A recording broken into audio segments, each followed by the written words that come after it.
The most important part of non-duality isn't the intellectual side of it, isn't the understanding of non-duality, although that's really profound and beautiful, and there can be these intellectual awakenings where the you, the person, realizes, it has some experiences and it realizes that it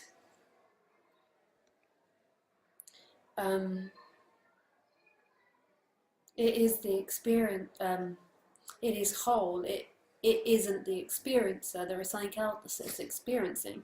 And there can be these openings, and the person kind of realizes it. It's seen by the person that everything is wholeness experiencing itself. And then there can be this energetic shift, which is the end of that energy being contracted inside of the body. So it's the end of claiming all these habits and these behaviors. And it's not so much about reconditioning yourself, although in that process there is lots of reconditioning happening. It's about that energy of something being the center and the experience of this collapsing. And that energy is holding on to the conditions, the habits, the body, the behavior, the life, the memories, the intellect, the ideas. But it's not necessarily about all of those things changing, although a lot of them do change in this. But the most important part is the honesty.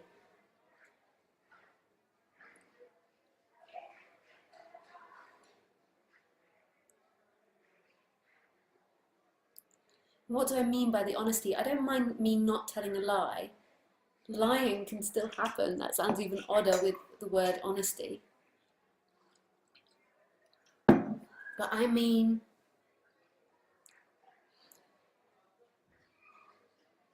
the ending of living a lie, the ending of living in an illusion.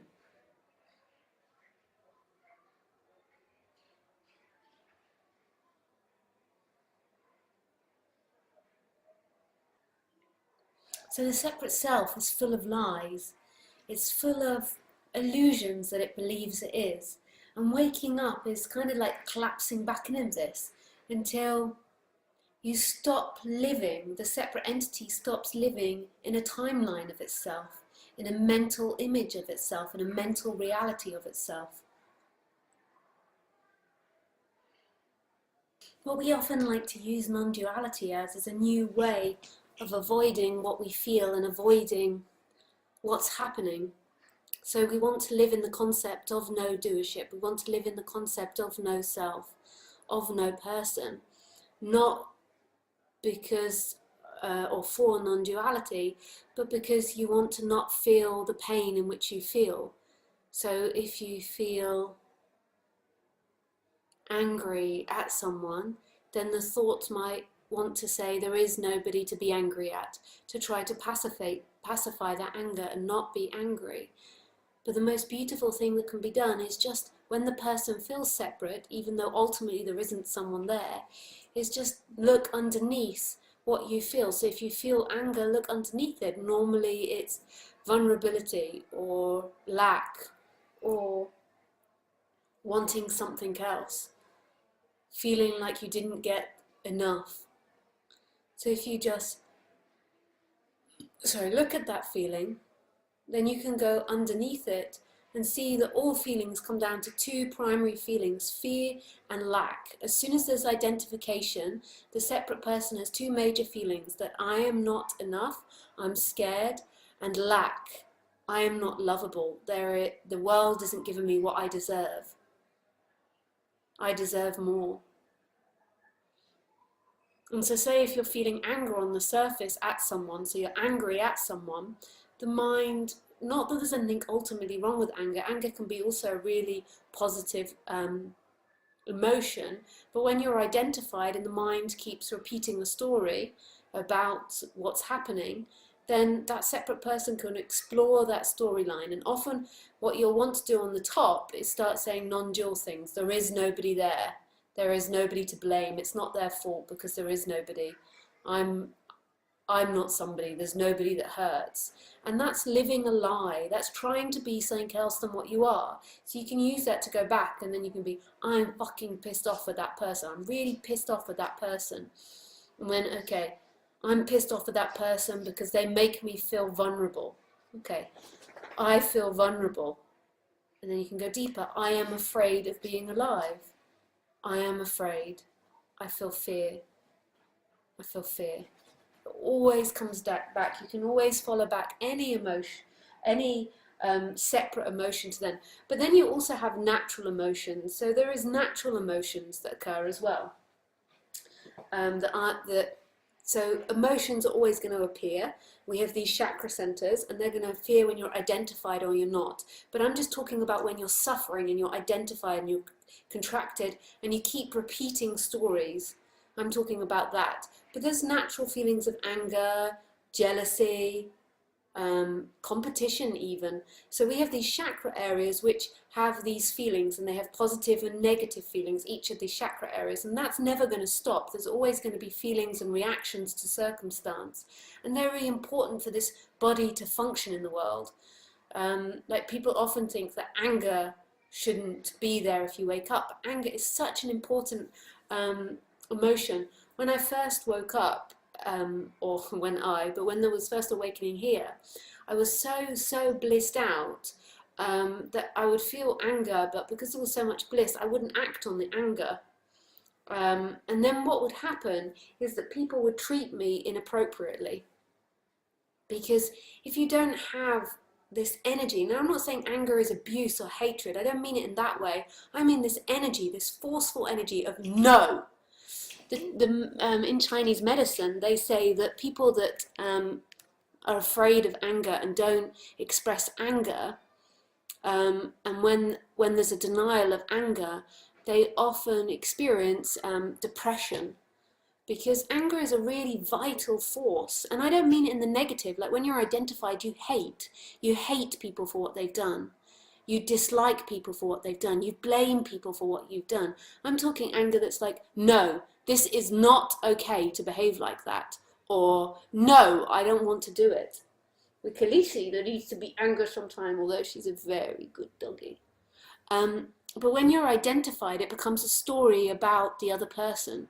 And even though you need the story in a vague way for there to be anger, it becomes an elongated story of dislike and hatred for the other person, and truly wanting them to be something else than what they are.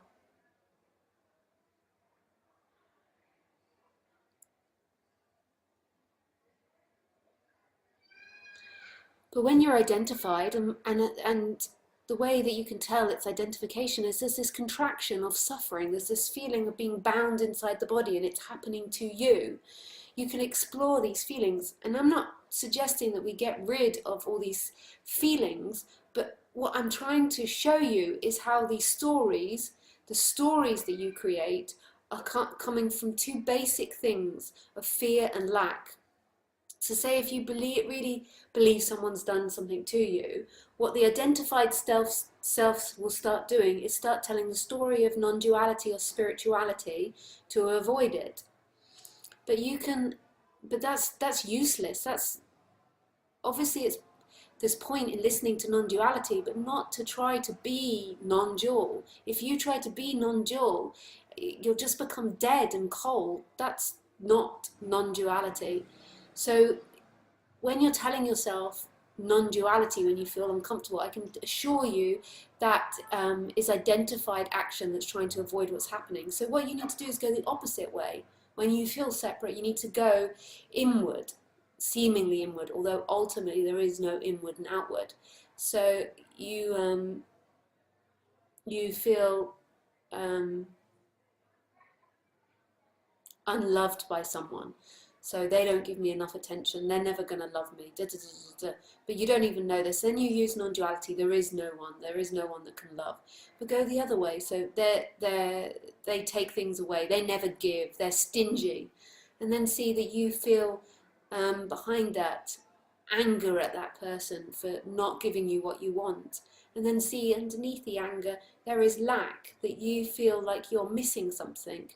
and the world or the other person isn't giving you that, then you can go underneath that and see that really you just feel unloved, that you're not lovable.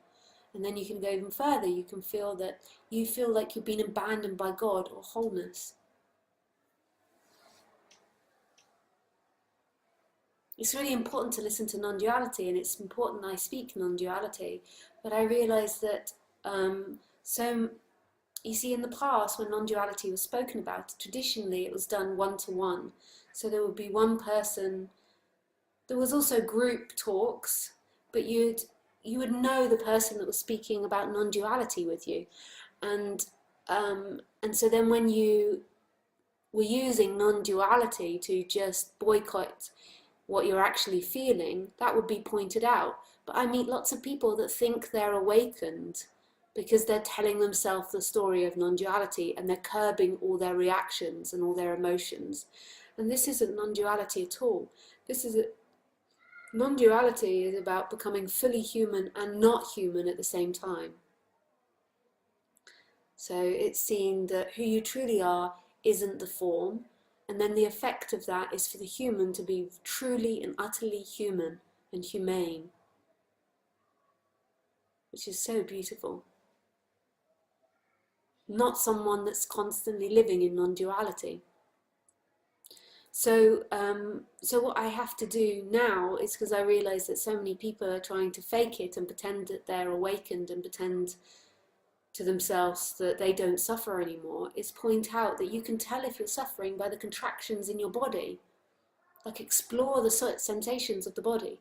But it's also really important to listen to non-duality, because it's got to be seen, not by someone, but those clouds have got to pass enough for it to be recognised that who you are isn't that separate entity, aren't the clouds. Who you are is the light that is shining behind it, and is everything, is the whole entire universe. You could call it aliveness or beingness.